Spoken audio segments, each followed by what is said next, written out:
잘 지내셨나요? 네, 저는 잘 못 지냈습니다. 새롭게 뭔가를 일을 추진하는 게 그리 쉬운 일은 아니네요. 우리 청년들에게 제가 오늘 제목을 안식일의 의미라고 이야기를 했습니다. 우리 청년들에게 제가 질문할게요. 안식일은 어떤 날이죠? 주일. 그렇게 단순하게 얘기하면 안 되고. 안식일은 누구의 날입니까? 네? 누구의 날이죠? 아니, 누구의 날이? 하나님의 날입니다. 순간 웃겠어요. 하나님의 날이잖아요. 안식일은 하나님의 날입니다. 자, 그러면 안식일에 대한 의미에 대해서 우리가 생각해 본 적이 있나요? 제가 질문을 그걸 드리고 싶어요. 우리가 지금 신약적인 개념에서 주일을 안식일처럼 지내고 있어요? 안식일처럼 우리가 지금 생활하고 있어요? 그러면 우리가 오늘 드리는 이 주일이 과연 어떤 의미를 갖고 있는가에 대해서 우리는 생각을 해봐야 된다는 겁니다. 제가 우리 청년들에게 질문합니다. 하나님은 지치지도 아니하시고 하나님은 쇠하지도 않으세요. 영원토록 동일하시고 영원토록 전능하시고 하나님은 그 에너지 근원이시기 때문에 이 온 우주의 에너지의 근원이시기 때문에 하나님은 지치지 않습니다. 하나님에게 안식이 필요합니까? 필요하실까요? 필요가 없습니다. 하나님은 안식일이 필요가 없으세요. 근데 안식일을 만드셨어요. 안식일을 왜 만드셨을까? 생각해 보셨습니까? 안식일을 왜 만들었을까요? 누구를 위해? 우리를 위해서입니다. 사람을 위해서요. 하나님께서 안식일을 범하지 마라. 출애굽기에 하나님께서 말씀하셨어요. 안식일을 거룩히 지키라고 그랬어요. 누구 때문에? 하나님 때문에. 하나님의 날이니 하나님도 안식일, 일곱째 되는 날에 안식하셨으니 그 영원하시고 무한하신 하나님께서도 안식하셨으니 너희도 쉼을 가져라 라고 말씀하셨어요. 그것이 누구 안에서? 하나님 안에서죠. 그것이 창세기 2장까지 나타나 있는 하나님의 법칙이었어요. 그런데 우리가 3장에 죄를 범했잖아요. 아담과 하와가 하나님을 떠났습니다. 죄를 범했습니다. 그리고 난 다음에 우리에게 하나님께서 저주를 내리셨어요.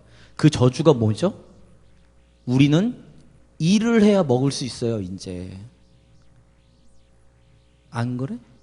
여자들은 출산의 고통을 더했고 남자들은 일을 해야지 먹을 수 있게 되었어요. 이제부터는 일을 해야 돼. 우리 청년들도 지금 어제까지 일하고 오신 분들도 있을 거 아니에요. 학생들은 공부가 일입니다. 돈 버는 것만이 일이 아니에요. 우리는 일을 해야 돼요. 그 일을 해야지만 우리의 삶을 영위할 수 있게 되었어요. 그 전까지는 하나님께서 주시는 놀라운 은혜를 통해서 과일의 모든 소산을 그냥 먹으면 돼요. 사시사철 우리가 그냥 마음껏 먹어도 하나님께서 그걸 다 공급해 주셨어요. 하나님의 은혜 가운데 다 공급해 주셨어요. 그런데 죄를 범하고 난 이후에는 우리는 땀을 흘려야 됩니다. 땀을 흘리고 난 다음에 우리는 우리의 보상으로 우리의 삶을 영위할 수 있습니다. 그런데요, 이 자본주의가 들어오기 전부터 문제가 생겼어요. 어떤 문제 생긴 줄 아세요? 뭐냐면 일을 하는 사람과 그 일을 부리는 사람이 달라지기 시작하는 거예요. 위치가 생기기 시작했다는 거예요. 그래서 뭐냐면 사람을 부리는 사람이 생겼어요. 그 사람을 부리는 사람이 밑에 있는 사람들을 이제는 쉬는 날도 없이 일을 시키기 시작하는 거죠. 출애굽기 이후에 애굽에서 나온 출애굽 이후에 하나님의 백성으로 사는 삶, 하나님의 백성으로 사는 이스라엘에게는 누구의 마음이 들어가야 되냐면 그들을 통치하는 하나님의 마음이 들어가야 돼요. 하나님의 마음은 누구에게 들어가 있어요? 사람에게 들어가 있거든요. 사람에게 들어가 있는데 사람이 하나님의 나라고 하나님의 백성이라는 이스라엘이 애국과 세상과 별반 다르지 않은 사람들을 착취하는 그런 삶을 산다. 그러면 사람에게 관심이 많은 하나님이 통치하는 나라가 아닌 거예요. 그래서 하나님께서 안식일을 법으로 제정하셨어요. 거룩히 지키라고. 이유가 뭔지 아십니까? 사람이 사람답게 살게 하기 위한 하나님의 놀라우신 주권이었어요. 사람이 사람 대접을 받는 그것이 하나님의 목적이었습니다. 그것이 하나님이 통치하는 이스라엘이라는 나라를 통해서 하나님께서 이 땅 가운데 보여주고 싶었던 하나님의 세상이었어요. 그래서 하나님께서 안식일을 거룩히 지키라는 거죠. 그래서 성경 말씀 저 출애굽기부터 레위기를 보면 누구까지 쉬라고? 종들까지 쉬라고. 종들을 넘어서 누구까지 쉬라고? 짐승까지 쉬라고. 하나님이 안식일을 제정하신 의미는 사람에게 있습니다. 근데 오늘 본문의 말씀을 보면요, 좀 이상한 얘기가 나와요. 말씀 보면 2절, 12장 쭉 보면 예수님 제자들이 길을 걷다가, 안식일이라 길을 걷다가 벼 이삭을 먹은 거예요. 배고파서. 근데 분명히 하나님께서는 출애굽기에 뭐라고 말씀하셨냐면 안식일을 거룩히 지키는데 무엇도 하지 말라? 일도 하지 말라 그랬어요.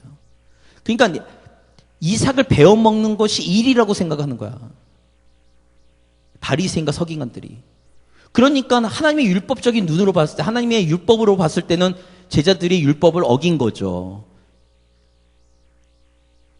그래가지고 예수님께 따지는 거예요. 예수님, 당신의 제자들은 하나님 앞에 율법을 범하지 않았습니까? 그랬더니 예수님께서 뭐라고 말씀하시는가 봐요. 자, 앞에 있는 거는 배경 설명이라 너무 기니까 빼고 7절 보겠습니다. 7절 같이 읽겠습니다. 나는 자비를 원하고 제사를 원하지 아니하노라 하신 뜻을 너희가 알았더라면 무죄한 자를 정죄하지 아니하였으리라. 하나님께서는 무엇을 원하신다고요? 자비를 원하시는 거예요. 자비라는 뜻이 뭔지 아세요? 자비가 뭡니까? 뭐예요? 자비. 내가 자비를 베풀어. 내가 지금 이경이한테 자비를 베풀어요. 그게 뭐예요? 이경이를 사람으로 그의 인격체로 존중해 준다는 의미입니다.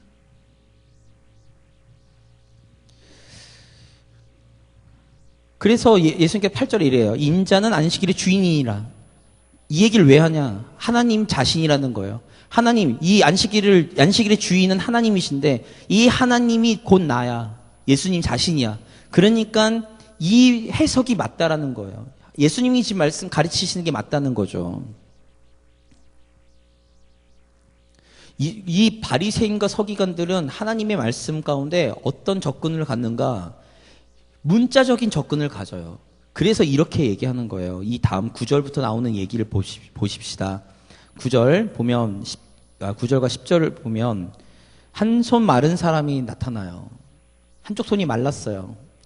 혹시 한쪽 손이 마르다는 의미가 뭔지 알까?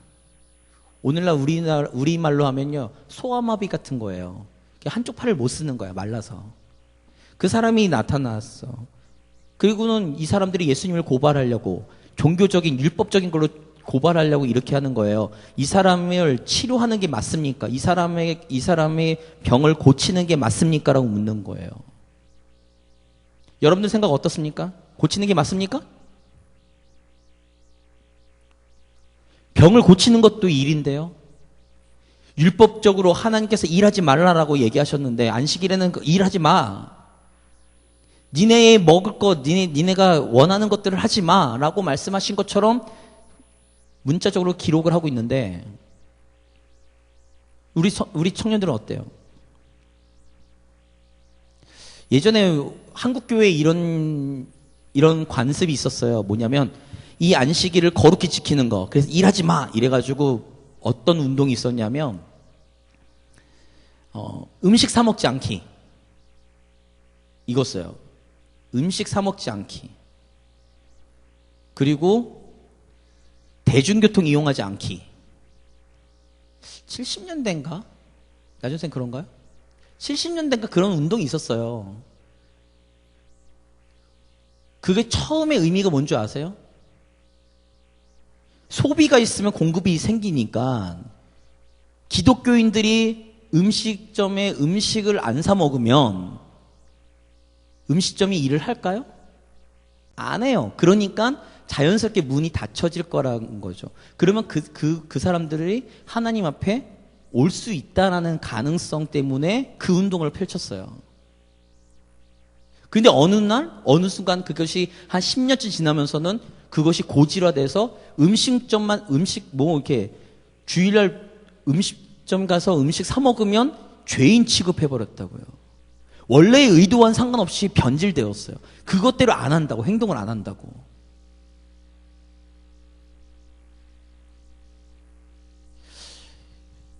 우리가요, 제가 오늘 왜 이 말씀을 들고 섰냐면, 우리가 하나님 안에 지금 청년부라고 교회 안에서 우리가 모여 있는데, 우리가 주일, 안식일처럼 주일을 우리가 거룩히 지킨다라는 개념을 우리가 어떻게 생각하고 있는가가 중요한 거예요. 문자적, 율법적으로 우리가 지키고 있는가? 아니면 그것을 원래 하나님께서 왜 그것을 제정하셨는지에 대한 참된 의미에 대한 것들에 우리가 관심이 있는가? 우리 청년들은 어떻습니까? 우리는 어때요? 우리 지금 청년들은 어떻습니까? 우리는 그런 의미를 갖고 있는가? 그래서 예수님께서 병을 고치시죠.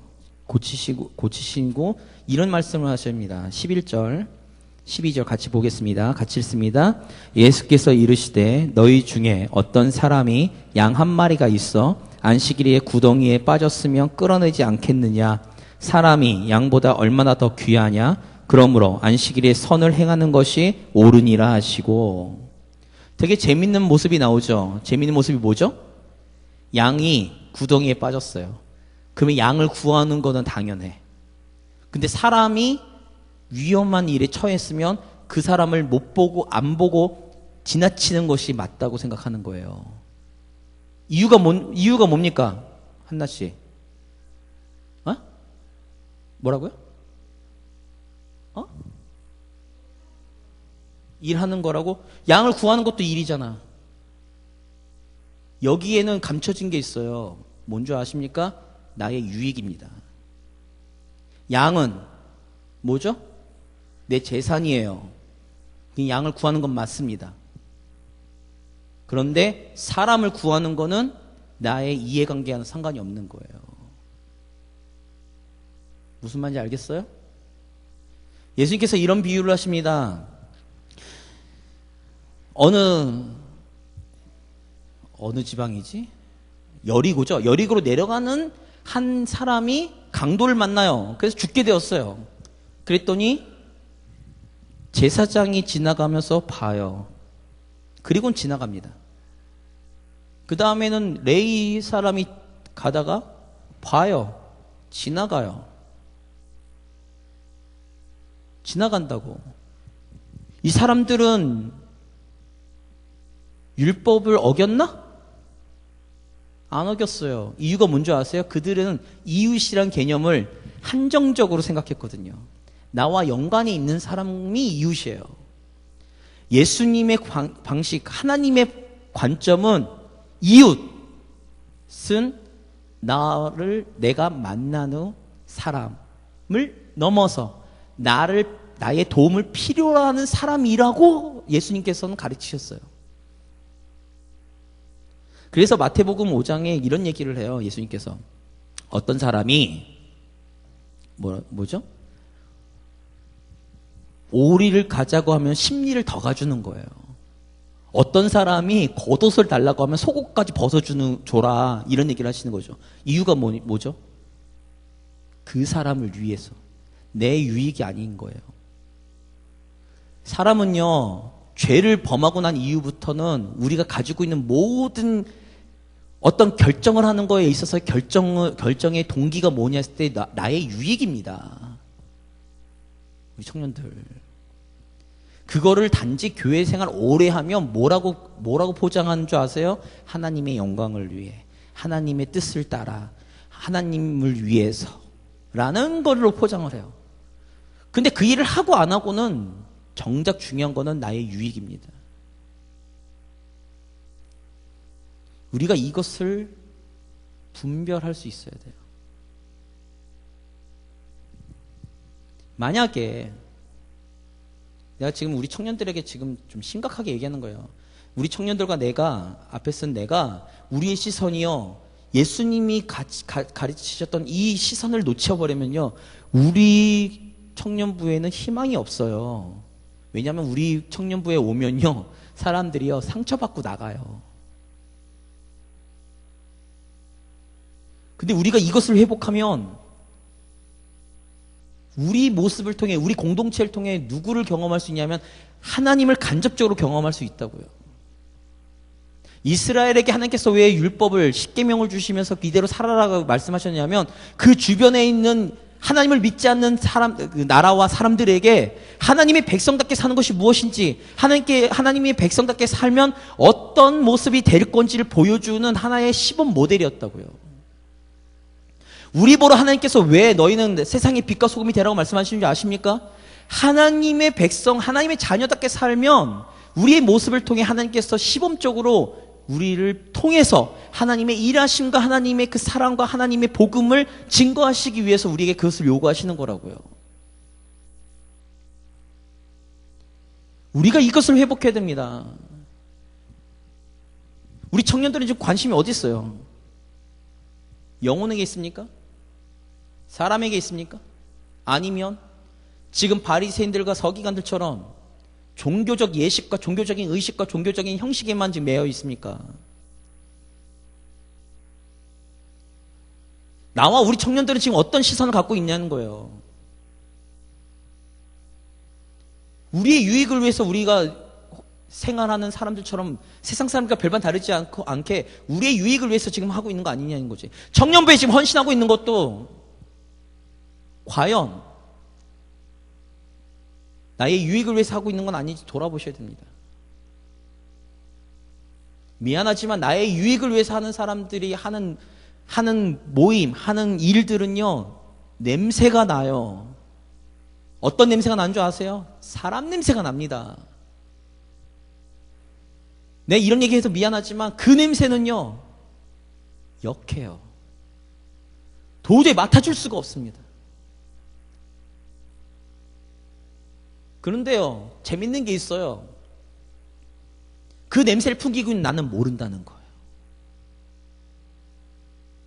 알아?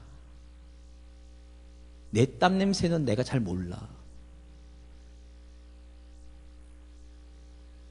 내가 화장실에서 볼일 보고 나면 내 냄새는 몰라요. 근데 누구는 알아요?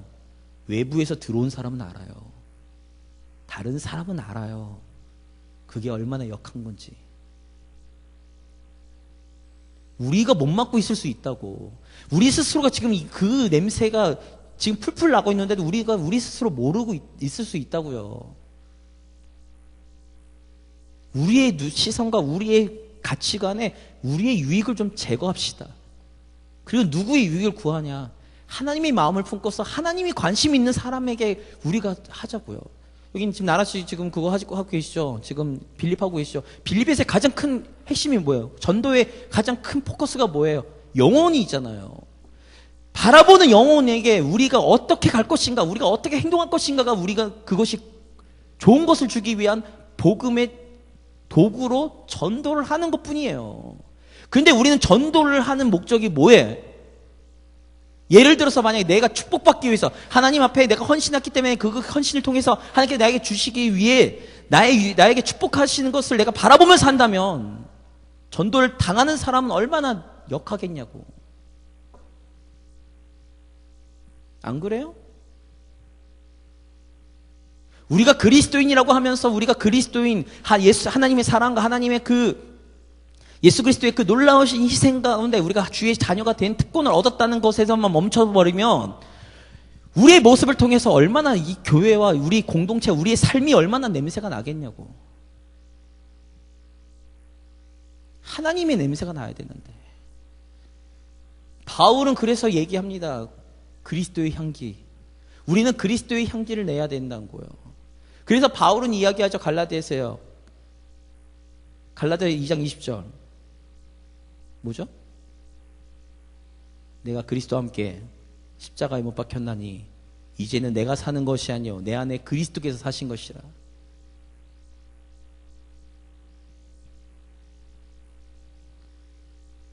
우리 스스로 돌아봅시다. 우리 스스로 돌아봅시다. 말 이쁘게 하는 거? 말 이쁘게, 내가 말을 이쁘게 못하니까 난 내 성질대로 하니까 다 아시잖아요. 내 성질대로 하고 내가 내 인격적인 걸 봤을 때 내가 얼마나 내가 그리스도를 닮았겠어요. 예수님 정반대편에 내가 있어요. 내 성격과 내 아집이. 우리 청년들도 있어요.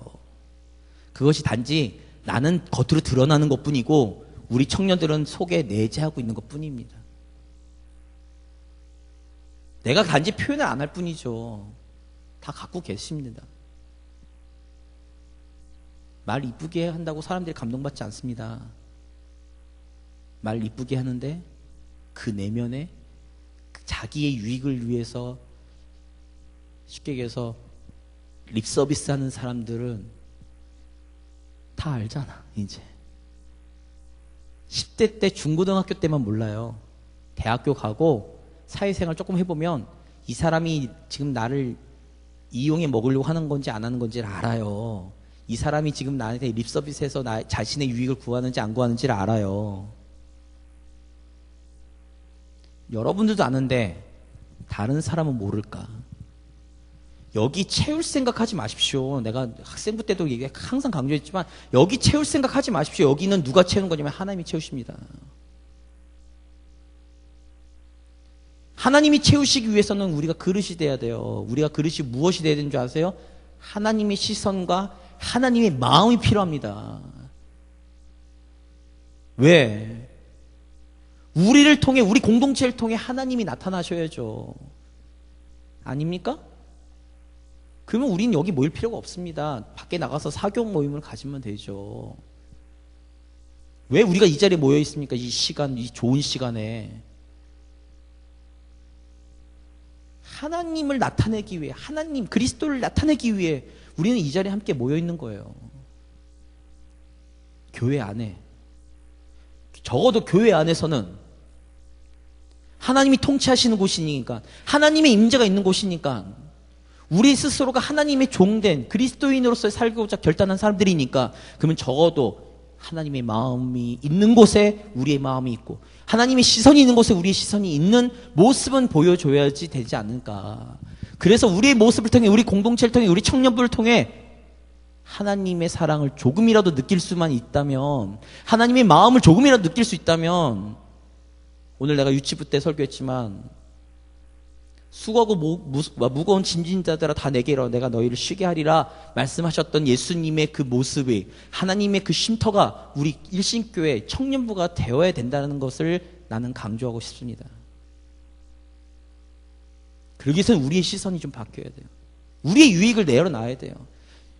나는 지금 말씀을, 하나님의 마음을 알고, 말씀을 보면서 설교를 들으면서 하나님의 마음을 나는 깨달으려고 노력하고 있는가? 귀를 열고 있는가? 아니면 내가 듣고 싶은 말만 듣는가?